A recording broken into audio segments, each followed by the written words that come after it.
But are the things that you're saying that Russia holds over him, in your words, is that just a hotel, or is there something else that you can't say publicly? Look, I think it's fair to say, within the context of what I can and can't say, his financial involvement with Russia and all of his business dealings are very broad. There exists within that environment multiple opportunities, not just one hotel deal or multiple hotel deals, but between real estate holdings, between licensing opportunities, beyond simple just donations potentially to his campaign. There are a variety of entanglements that he holds that, without getting into classified detail, are of great concern and present prime opportunities for leverage over the president. Peter, Jonathan Lemire with the Associated Press is here. He has a question for you. Jonathan?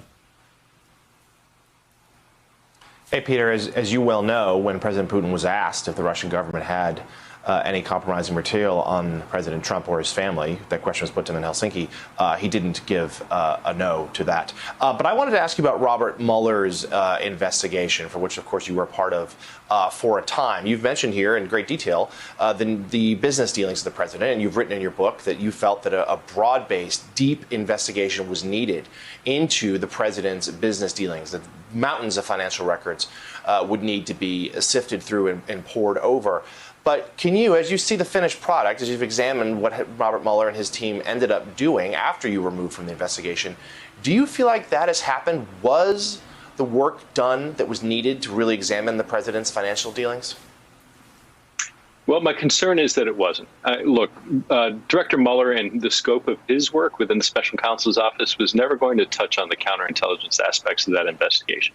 When you look at the recent bipartisan Senate intelligence report, almost 1,000 pages signed off on by both Republican and Democratic senators, it's clear that there is a pervasive counterintelligence problem surrounding Trump's campaign and his administration.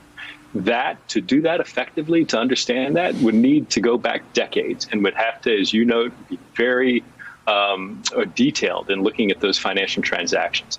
Could the FBI be doing that? Absolutely, they could. If they were, I would expect that it would be quiet and classified and you wouldn't hear about it. At the same time, given the way that Trump has fought tooth and nail to avoid releasing anything about his financial truth, I would expect, had anybody in the government attempted to go after those financial records, we would have heard about it in the press. He would have been fighting about it. He would have been taking it to court. And the fact that we haven't heard anything like that gives me some concern that that sort of deep look never took place. Peter, what do you make of what the president has done to morale and to, frankly, the effectiveness of the FBI? We have known that, of course, he has called you out repeatedly from rally stages across the country. He has called into question the integrity of the investigation of former Director Comey and others who have worked at the Bureau. I'm sure you still talk to people inside. What is your sense of where things are at the FBI and more broadly at the Department of Justice under William Barr and after years' worth of attacks from this president? Look, the people I speak to still in the FBI, the people I knew, the men and women at the FBI, they are fearless and they are strong. Having said that, there is no way in this environment, given the attacks, not only on me, not only in the FBI by the president, but if you look across the board at career civil servants that he's attacked at the Department of State, in the Department of Defense, in literally every single department and agency of the United States government, coupled with the statements of the Attorney General, who is throwing out plainly misleading and inaccurate statements about the lack of justification for the investigation. All of that cannot help but have a chilling effect on the day-to-day work of anybody in the government, including the FBI. So I think that the people I know, that the good men and women that I've worked with, that they're holding the line, that's continuing to, the good work continues to occur. But I'm very, very worried about the prospect of what another 4 years of a Trump administration will do to destroy what's going on within the rest of the executive branch. Peter, we came into this segment with your forceful testimony where you said, yes, despite these text messages with Lisa Page, I remained professional, I remained objective. But when people read you texting to Lisa Page, we will stop it, talking about the election of President Trump in 2016, when you write, he simply cannot be president, he's an idiot, he's loathsome, he's awful, all these different texts, the things you said about Donald Trump.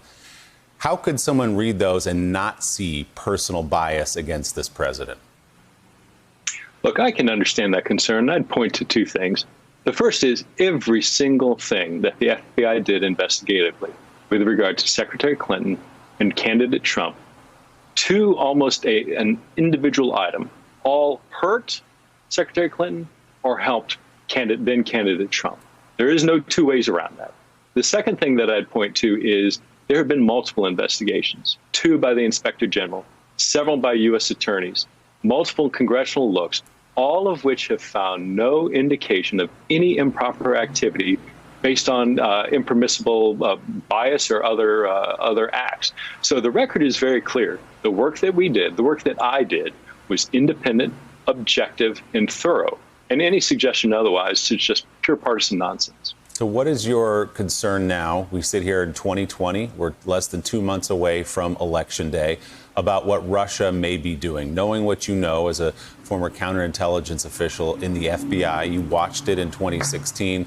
How bad is it now? And are you concerned that it may tip the scales? Look, it's bad, and it's going to get worse. As we're sitting here talking this morning, there are people in Russia who are scouring social media, who are reading American media reports and watching this show and others, finding where those flashpoints are within American society and tailoring propaganda to exacerbate those splits.